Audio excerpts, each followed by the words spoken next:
The call came in just before dusk. Dr. Evelyn Carter gripped the radio receiver, the static hissing in her ear. The voice on the other end was frantic, one of the rangers stationed near the dried riverbed. "You need to get here. It's bad. It's real bad." She and her team were already on the road before he even finished his sentence.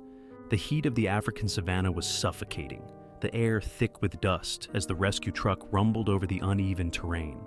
Evelyn sat in the passenger seat, nails digging into her palm. It wasn't just another distress call. It was about him. For weeks there had been whispers among the locals, stories of a pale ghost wandering the plains. A white lion, sickly, half dead, dragging itself through the wilderness. No one had seen it up close, but the reports were all the same. It moved strangely. It didn't hunt. It didn't even seem to be alive. Evelyn had been skeptical at first, but now, as they neared the location, her stomach twisted with an unfamiliar dread. Something wasn't right. The truck screeched to a stop. The team piled out, their boots crunching against the dry ground. And then, they saw it. The lion lay at the edge of the riverbed, its massive form barely rising with each breath. But it wasn't just a lion. It was a corpse that hadn't realized it was dead. Evelyn took a step forward, her breath catching in her throat. The once beautiful white coat was now a nightmare. Thick with clusters of grotesque growths, spreading across its back and sides like a disease. The flesh beneath had turned black and raw, barnacle-like parasites latched onto its skin, burrowing deep into the muscle. The wounds they left behind weren't just infected, they were moving. Jake, the field vet, muttered a curse beside her. "Jesus Christ, what the hell is that?" The barnacles pulsed, as if breathing. Evelyn swallowed, forcing herself to push forward. The lion's golden eyes flickered open, weak but aware. And the moment their eyes met, she felt it. It wasn't just suffering, it was begging. She knelt beside it, fingers trembling as she reached out slowly, carefully. The lion didn't growl, didn't flinch. It just stared at her, its ribs expanding in slow, shallow breaths. Behind her, the team whispered among themselves. Some were afraid, others uncertain if it was even worth trying to save. But Evelyn already knew there was no choice. They had to act fast, or this magnificent creature, this ghost of the savannah, would be lost forever. And something in her gut told her, this wasn't just a disease, this was something else entirely. The lion didn't resist as they moved in. That was what disturbed Evelyn the most. A full-grown male, a creature that should have had the strength to tear them apart, yet it lay there, waiting. Jake loaded the tranquilizer dart into the rifle, but Evelyn stopped him with a firm shake of her head. "He's too weak," she murmured. "A full dose could stop his heart." Jake hesitated, then nodded. He adjusted the dosage, aimed, and fired. The dart sank into the lion's flank. No roar, no flinch. The lion's golden eyes blinked once before his breathing slowed further, muscles going limp. They had to work fast. The moment the team moved in, the smell hit them. Rot, decay, something wrong. The air was thick with the stench of flesh slowly giving way to infection. But there was something else beneath it. Something foul, unnatural. Evelyn's gloved hands moved quickly, fingers pressing against the largest parasite cluster along the lion's ribs. The barnacle-like masses twitched beneath her touch. She felt movement inside the wounds. "Scalpel," she ordered, and one of the assistants passed it over. She sliced into the largest growth. A thick black ichor spilled out. Something moved beneath the layers of flesh.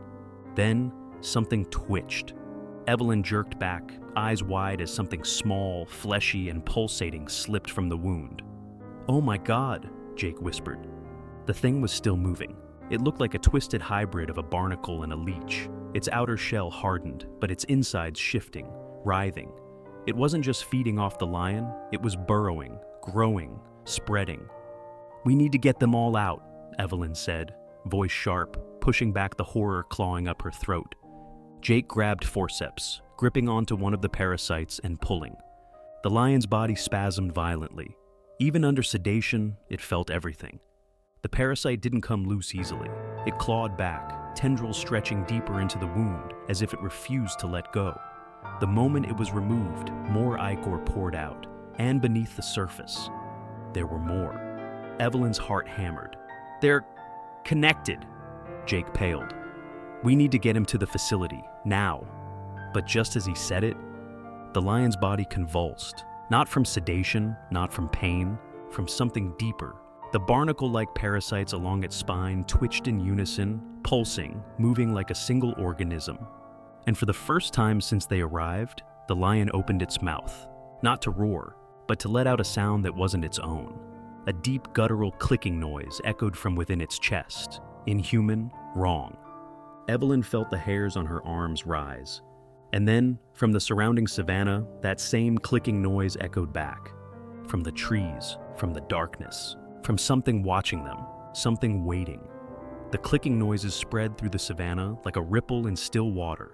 Evelyn froze, her heart hammering in her chest. The sound wasn't coming from the lion anymore. It was coming from the darkness around them. Jake dropped the forceps, his hands shaking. "What the hell is that?" One of the assistants, Mateo, turned towards the trees, shining his flashlight into the brush. His face was pale, his breathing uneven. "I think we're being watched." The savanna was silent, except for the clicking.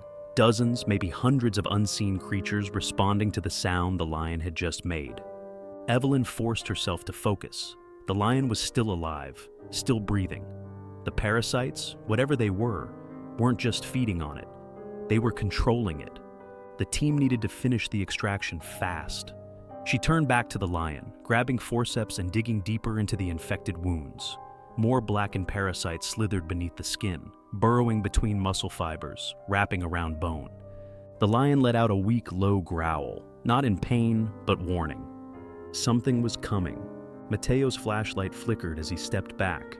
Then he gasped. Evelyn spun around. At the edge of the clearing, something moved. A shape too large for a hyena, too hunched for a lion. Glowing yellow eyes blinked from the darkness. Then another and another. Jake whispered, "Oh, shit." The team's truck was parked at least 50 yards away. Their only weapons were sedatives, scalpels, and their own shaking hands. This wasn't just an infection. It was a hive. The lion had been the first host, but it wasn't the only one.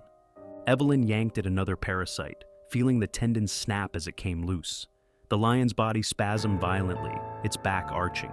Its golden eyes suddenly cleared. And then, for the first time, it moved. Not like before, not sluggish, not near death. It moved like something waking up. And the creatures in the shadows, the infected animals hiding in the tall grass, they moved too. The clicking noises grew louder. Jake's voice cracked. "Evelyn, we need to go, now!" The lion turned its head toward her, still weak, but its eyes locked onto hers. And for just a second, it wasn't just an animal anymore. It knew her. It recognized her. And Evelyn understood. If they left now, the infection would spread. The hive would move beyond this clearing, beyond this savanna, beyond anything they could stop. She had one chance. She grabbed the strongest sedative from her kit, turned back to the lion, and drove the syringe deep into its neck. The lion's muscles seized. The creatures in the shadows went silent. And then, everything erupted into chaos. The lion convulsed, a violent ripple passing through its body. The injection worked fast, faster than expected. Its golden eyes widened in shock before its muscles stiffened, breath caught mid-growl. The clicking from the darkness stopped. Total silence. Evelyn barely had time to register what was happening before all hell broke loose. The moment the lion went still, the shadows in the tall grass lunged forward. They had been waiting for this. Mateo screamed as one of the creatures tore through the clearing, a nightmare hybrid of bone-thin limbs, patchy fur, and gnarled barnacle-like masses protruding from its ribs. A jackal, or what had been one. More followed. Their eyes burned like embers, their movements erratic, unnatural, creatures infected beyond recognition, overtaken by the same parasites Evelyn had been pulling from the lion. Jake stumbled back, hands scrambling for a weapon. Any weapon. "Run!" Evelyn hesitated, just for a second. The lion. She couldn't leave it, not like this, but she had no choice. The infected jackal leapt at her, teeth bared, but before it could reach, a deafening roar shook the air. Not from the creatures, from the lion. The sedative hadn't fully taken hold. The beast rose from the ground, massive frame trembling with exertion. The golden sheen in its eyes flickered against something darker. It wasn't just fighting to survive anymore. It was fighting for its mind. Evelyn felt a surge of hope. If it could still resist, maybe there was a chance. Then the lion did something she didn't expect. It turned on the infected. With a roar that rattled the night, it lunged at the jackals, a final act of defiance. The creatures hesitated, just for a moment, but that was all Evelyn and her team needed. They ran. Jake grabbed Evelyn's arm, practically dragging her toward the truck. Behind them, the battle raged. The lion tore into the infected, claws slashing through flesh warped by disease, snapping bone and parasite alike. The creatures fought back, latching onto its already ruined flesh, sinking barnacle-covered maws into its fur. But the lion didn't stop. It wouldn't. It refused.